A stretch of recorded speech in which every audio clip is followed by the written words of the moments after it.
Go back to jail!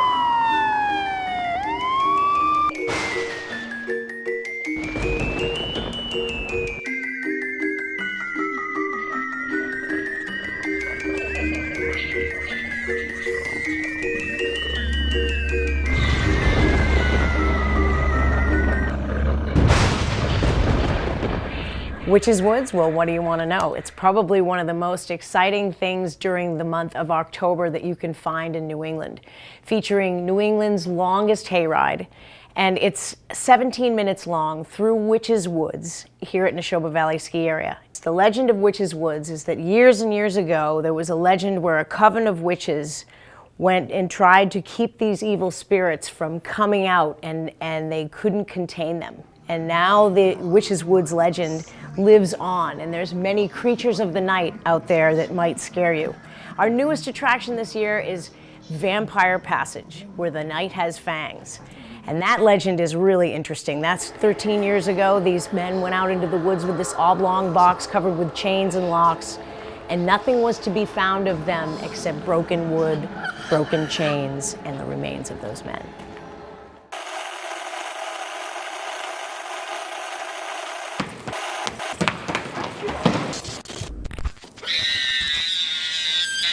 Sprained my ankle.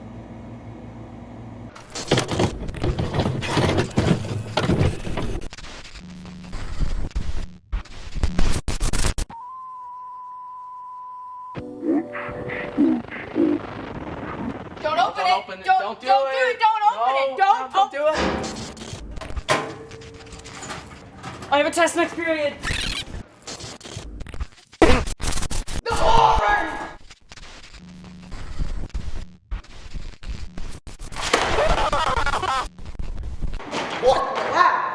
What is happening? What? Stop throwing the books, guys. There are 22 dots in The this. horror! Well, what's so scary? Math. It's math. It's math.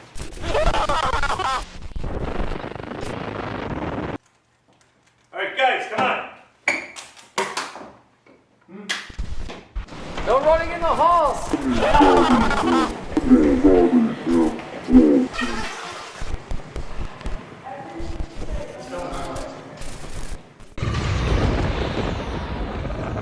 If I told you that there was a movie about strange mutant clowns from the depths of space that come here to Earth to cannibalize humans and coat them in cotton candy, you might think it was too ridiculous to be true, but yet, here it is, Killer Clowns from Outer Space.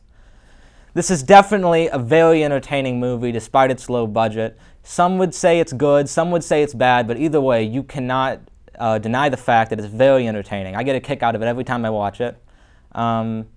Basically, it focuses on a young couple that see a circus tent flying in the sky and land in the forest. And they soon find out that these clowns have come to eat everyone in their town, and it's up to them, a small town cop and two brothers that work an ice cream truck, to save the planet.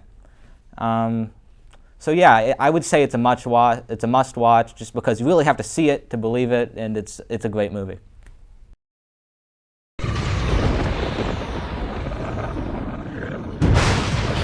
Walk us through the start of it. All right, the start of this is going to be, I'm going to start with a really basic one, which is Elmer's glue and oats. Regular oatmeal. All right. It creates like a crusty skin type of look. Mm-hmm. Really kind of gross, but looks really good. Yeah. And for the blood for that, it's going to be chocolate syrup and red food coloring. Just like the old silent movies. Like the old silent movies. All right. So we're going to start with the glue. Let's get started. And so you're gonna put the glue on, you use these big popsicle sticks, find CVS, pretty easy to get a hold of, pretty cheap. You take like a little bit, like a pinch of oats, and you're gonna slowly, some of it will come off when you're doing it too, so don't worry about that.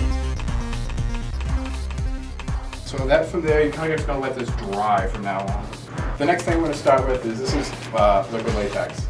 You can buy it, really, and CVS sells it right around this time of year. Mm-hmm. Plenty of costume stores sell it year round if that's what you're looking for. But it's relatively cheap, it's easy to get, and we're going to be using this and cotton balls.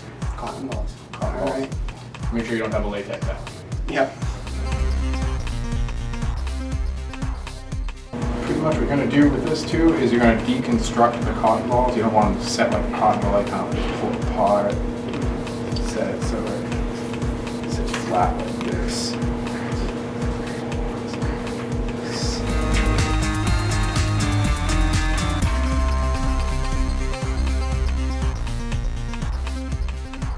Big thing too, when you're doing it, you want to feather out the edges a lot too, just to make it look blend in and stuff like that.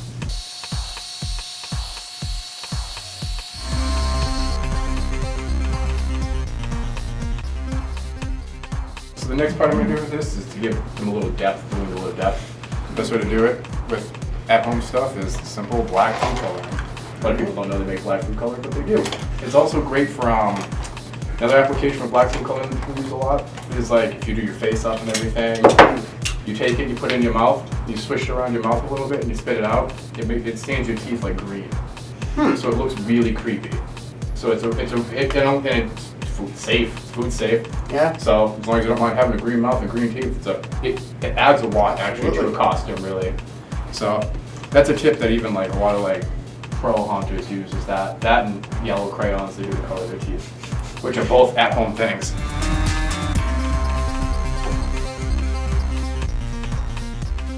Never be discouraged if halfway through it doesn't look the way you want it to, because a lot of times the last couple of steps can really pull a whole wound together. Alright, so I'm going to go with the mixture for this one.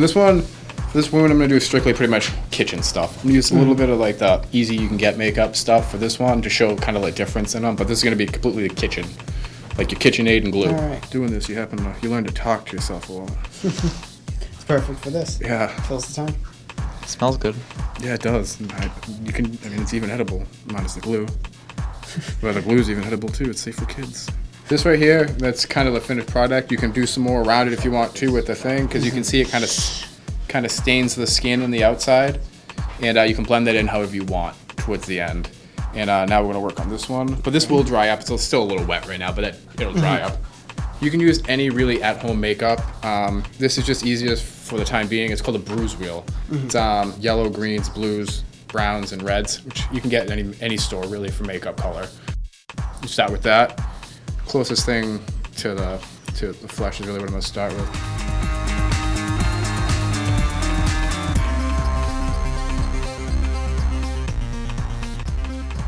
So how does it feel with the makeup on your skin? It feels a little weird. Well, you can definitely feel the skin shrink under it. The chocolate smells nice. Yeah. This is basically your everyday prop blood that you buy everywhere, pretty much. I love that you have it in a spray bottle, though. Yeah. That's awesome. You can use food coloring just as well for this. And a lot of the wounds we do here are like theatrical, is what they're called.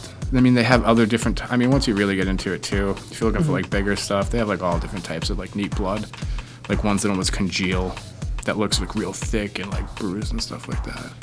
And there you go.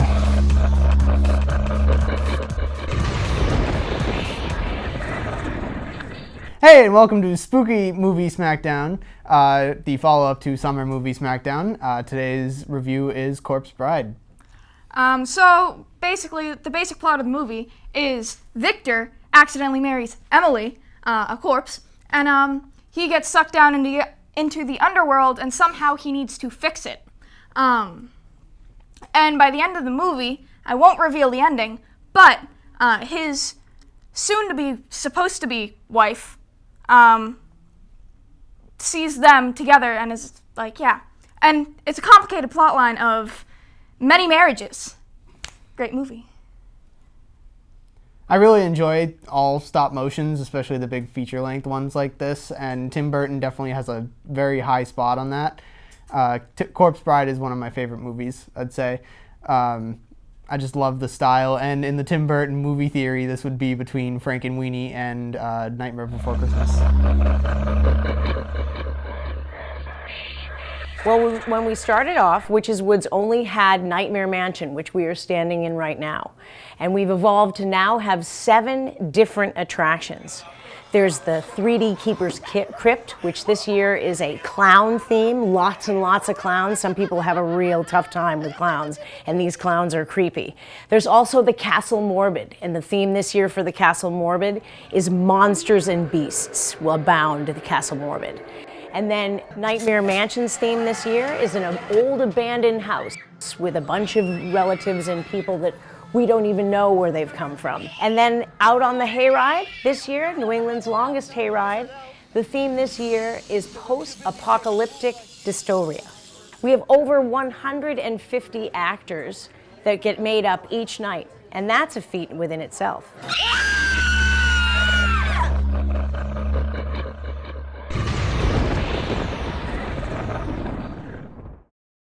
Happy Halloween! I'm Colby Walzer, and I saw Spooky Buddies more than once, less than 5. So, let's get into the plot. First off, The Buddies, critically acclaimed franchise. But this is the one movie where they went wrong. This is the one movie. The fact that they would do a Halloween special just because to cash in on the holiday and holiday specials is greedy, and Disney deserves to be treated wrong for what they have done. Now, what does this movie offer? Not much, but it does have some satanic symbols, like, yeah, satanic, because there's a wizard in it, and wizard is black magic in a Buddies movie. Another reason why I do not like this movie is that every single Buddies movie, they switch the main kids. They like recast the main kids, and I have to go, oh, what kid is what? And then I just, like, you know, in order to recognize what kid is what, you have to look at the body types. Like, one is fat, one is skinny, there's that one girl.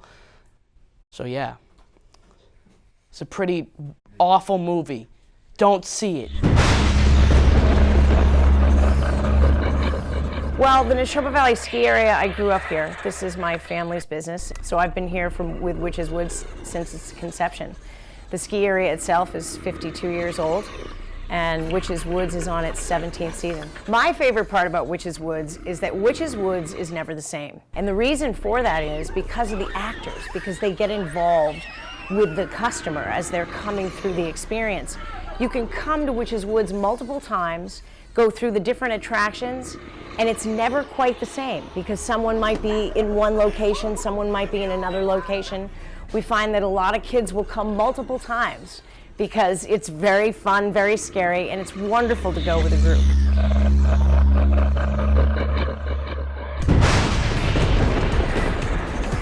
In the makeup room, we have multiple stations set up for each individual step of the process, because on a good night we have between 160 and 200 actors and an hour and a half to get through all of them. Where do you want to get bit?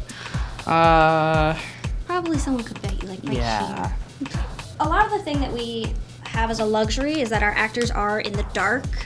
You don't need to be super precise like you would in like film or television because you can't see everything very well. The piece that I'm gluing on is made out of liquid latex. We have a mold that we just sort of fill with latex. You let it set up. It's kind of a challenge, but you just kind of go with what you think is best. And it's interesting because every single station has different people at it. So someone will be sitting in my chair and I'll put a piece on them and then they'll go over to makeup. And over in the makeup chair is where they will get painted. So we've gained some more wounds since you left. We've painted the inside to give them depth so that they look old and they look deeper. We're adding skin irritation, and adding green and yellow gives you that sick look where you're like, oh gross, what happened to that? All the props feel on your face. It feels great. I love the texture. Oh. Of the sponge hitting your face a bunch? Yeah. Dude, seriously, even getting beauty makeup done, there's a sponge called a beauty blender, and it blends all your makeup. It's really comfortable having someone hit you in the face with a sponge. I don't know why.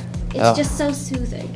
And then you get close to their eyes and they start freaking out. But oh yeah, that's what I hate, when my mom tries to put moisturizer over my face. Because she says I have dry skin, and then she almost puts it in my eyeballs, and it's why even try and go anywhere near there? So you're like, I don't need it in my eyes. Working in the makeup department is a lot of fun, but it's also very stressful. again, we have a lot of people to get through in a short amount of time. Best thing you can do for realistic wounds is autopsy websites. It's also something that's hard and you struggle with when you're doing makeup is not overdoing it, which is always very difficult. I want him to look like he definitely hasn't slept since this happened. Like, totally scared that if you close your eyes for too long, someone else is gonna come out of the bushes and get you. Which is also fun, is whenever you have a bit of a lull during the night, your fellow coworkers start trying to scare each other. Which is fun. Also terrifying. Mostly terrifying, if you're a scaredy cat like I am. Let's add a little bit of a sort of reddish-brown charcoal color. We're gonna add it around here, around the edges of the face, make it look like he's been sleeping outside. The messier the better, honestly, for most of this stuff. This is what we call soy sauce blood. Take a sniff. It smells like soy sauce. Smells good. It smells like you should eat it. Don't eat it. But it is still soy sauce. I don't know what it is, You honestly. could dip something in it. We also have different kinds of blood. This is our easy clean blood. We use it mostly for like splashing people with blood. Depends on how much blood they need, and it depends on the pattern of the blood that's needed. Like for a slasher stuff, when you're slicing someone open, blood splashes. It just squirts out. And so you need to have that splatter effect on someone.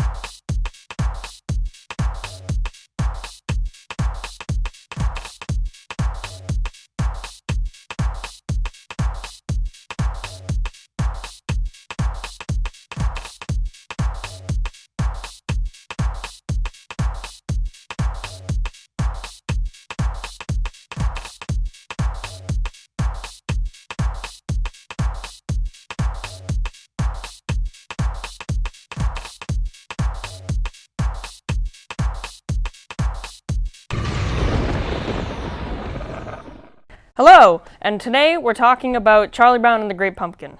So, start us off. So basically, the Great Pumpkin, Charlie Brown, is special where Linus, a little kid who always carries around a blanket, hears about this legend about the Great Pumpkin, which apparently will rise out of the pumpkin patch and deliver presents to children. And so he stays there all Halloween waiting for this Great Pumpkin while everyone else goes off trick-or-treating. Yep, and while everyone else is trick-or-treating, everyone gets candy, but then the main character, Charlie Brown, gets a rock every single time. Poor old Charlie Brown. Poor old Charlie Brown. If you're wondering why he keeps getting rocks, it's because his ghost costume has too many holes in it. Yep.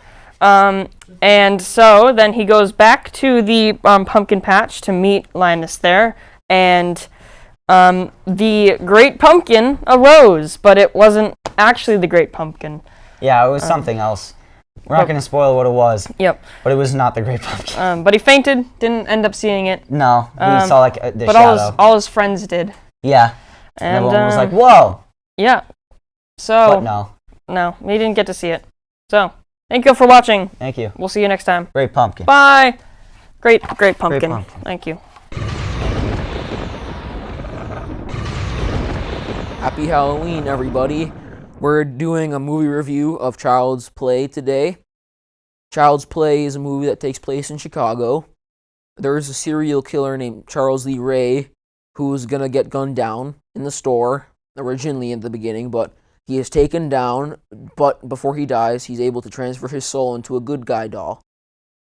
There's another character named Annie who's a 6-year-old boy who wants a good guy doll. So after he gets one, his mother gets him one for his birthday from a guy who got Chucky, the new doll, on the street. And they take him home, and they find out that the doll's possessed, and he was the one who's in charge of all the murders, but no one else believes them. Eventually, Chucky is killed with a gun, and he's burnt to death in the first movie. I personally love the movie. It's really scary. It gets the chills running down your body. But Out of actually the first Child's Play isn't even the scariest in my opinion. The scariest one was the second one. And obviously they made Child's Play 3 and Bride of Chucky, Seed of Chucky, Curse of Chucky. I think they're making a 7th Chucky now. I'm happy they're making more because it's like one of those Nightmare on Elm Streets where you just don't want the series to die out. It's a really great series. I recommend everyone watches it. And also the first movie to get the idea of the other movies. The really cool thing about it is that these people that work at Witches Woods, very, very unique people. A lot of them have regular jobs during the day, and they love to haunt. So it's kind of a passion for them. They call themselves haunters. And each season we get more and more new applicants. We get a lot of other people that have been with us for over the years because they enjoy it so much. But I think that passion that these guys have in terms of everyone from the makeup artists to the people that are out there acting in the woods to the people that create the different scenes and the different themes of those scenes.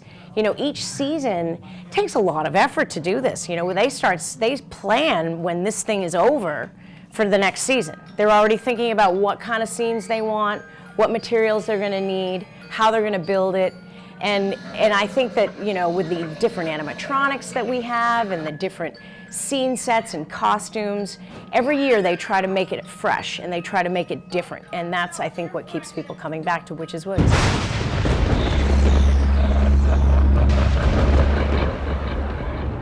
Happy Halloween, everybody, and welcome back to Spooky Movie Smackdown.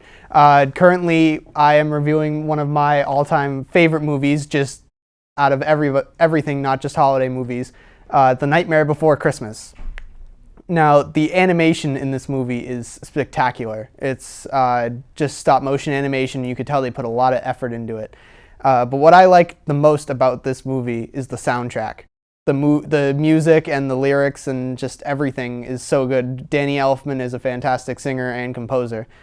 So the movie is about Jack, the Pumpkin King of Halloween Town, being sad where he currently is and how, like, he's kind of bored with the same routine of Halloween, so he goes wandering off into the woods and finds this area where all of the holidays reside, and he accidentally falls down the Christmas hole, which then he gets accustomed to the Christmas tradition and tries to bring it back to Halloween Town, and all of a sudden Christmas is ruined based on Halloween characters trying to handle Christmas.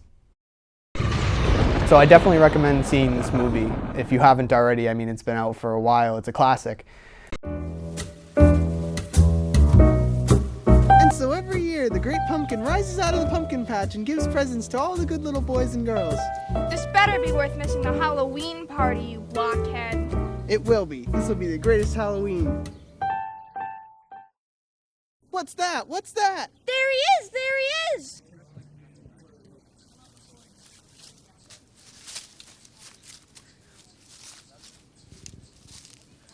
There he is! There he is! It's the Great Pumpkin rising up from the pumpkin patch! It's go time!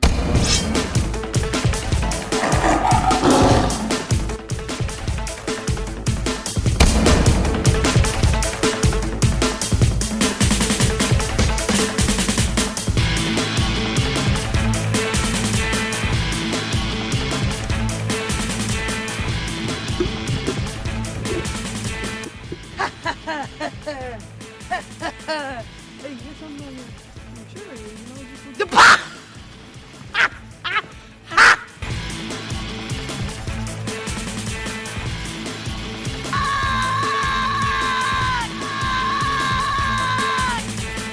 I got a rock.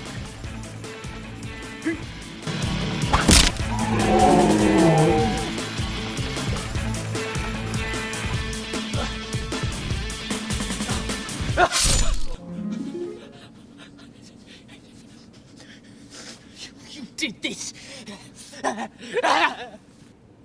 It's done. It's over. Good grief.